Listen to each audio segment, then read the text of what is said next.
Hold on. No, that's not it. That's it. All right, so I'm going to. How do you like my natural blue hair? Last week I had natural curly orange hair. It was beautiful too. All right, so I'm going to tell you a story, and I swear every bit of it is true. But it's kind of hard to be funny in another language. But I'm hysterical in English. Okay, so we'll just give this a try. All right, so I'm going to tell you about the 2 nights it took me to turn 40 by Cher. Okay, so it was the night of May 19th, and I was at my favorite club in New York, Heartbreak, and I was sitting with my best friend Polly, and we were sitting on these red leather banquettes. They're kind of roundish like that, and then they're tufted, and then they've got a big thing like that. We were sitting up like that. And well, we were kind of perched. And all I kept thinking all night was, my top was down to here, my dress was up to here, and I kept thinking, oh my God, you're 40 and you're still so hot.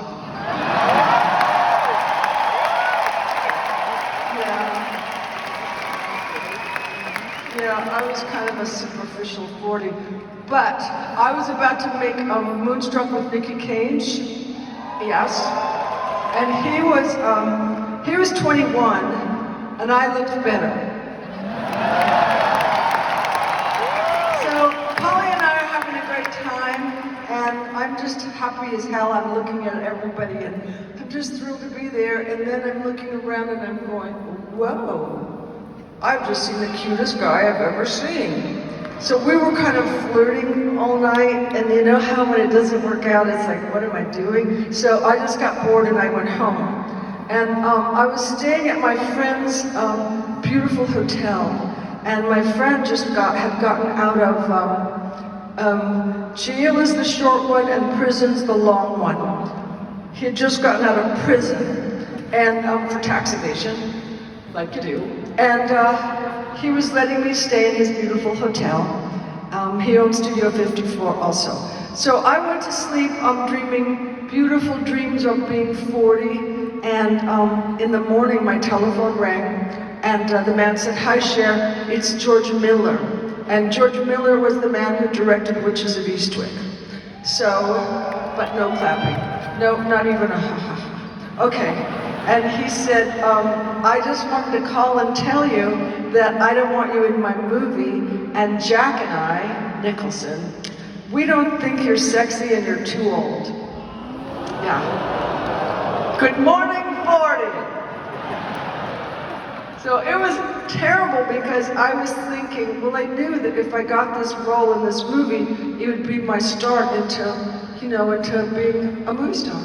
And so tears just started streaming down my eyes, and I didn't want him to know, but I couldn't help it. He didn't know, but I was just like this, streaming. And usually in Hollywood, when people call you to insult you, they insult you and then they hang up.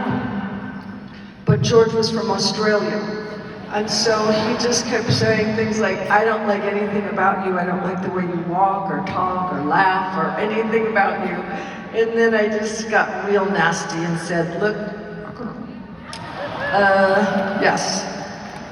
You didn't find me under a rock. I was nominated for So Good, and I got a notion for a Cannes Film Festival award for Mask, and so click.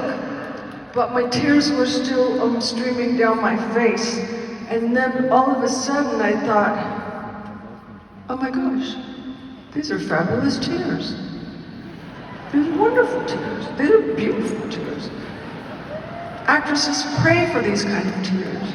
And if you kind of look down like that, you look like a Madonna. Not the blonde one.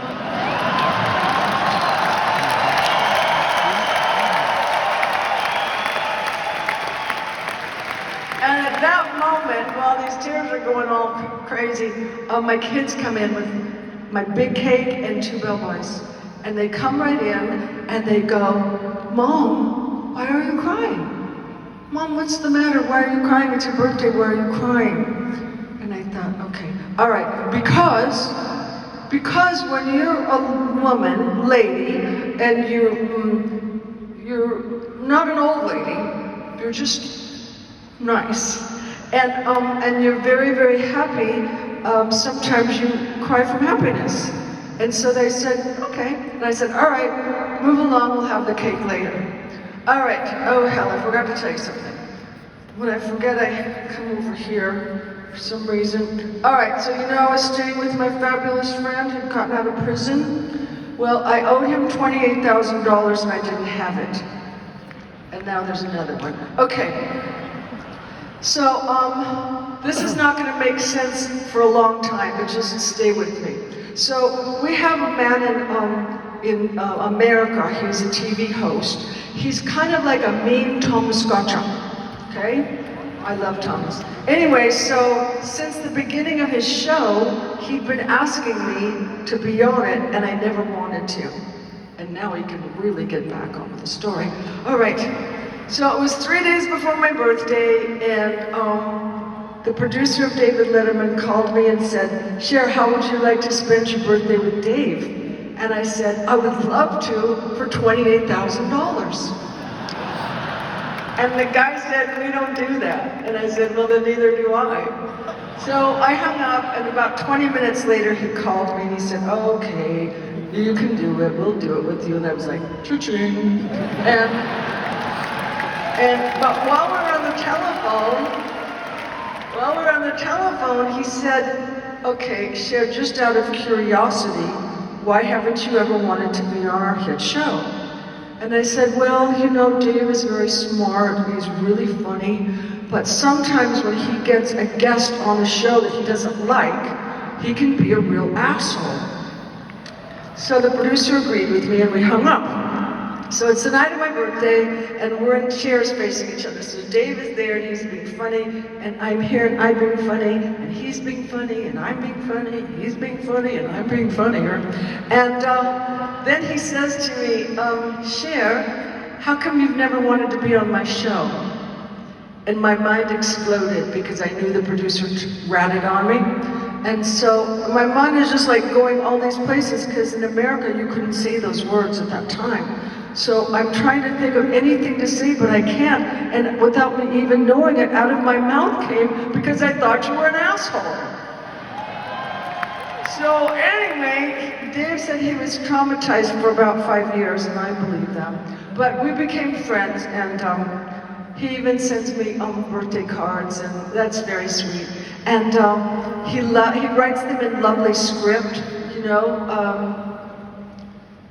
All right. Script is a thing we used to do. It's curly, and you do it with a pen or a pencil, and you're never gonna need it. All right. So, but at the bottom of this card, it said, P.S. My mom always likes Sunny better. Yeah, so I think that was mean of him. So anyway, that was then, and I was 40, and this is now, and I'm not. And I always hate to tell people my age because, I don't know, I hate it. And I hate women who say, oh, I feel better than I've ever felt before and I really know myself. Bullshit, okay? Right.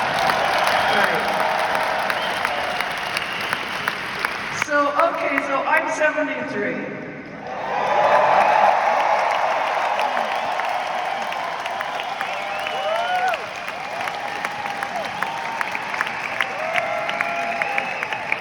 And I always wonder if you guys clap because I'm still alive or because I can get into my costumes.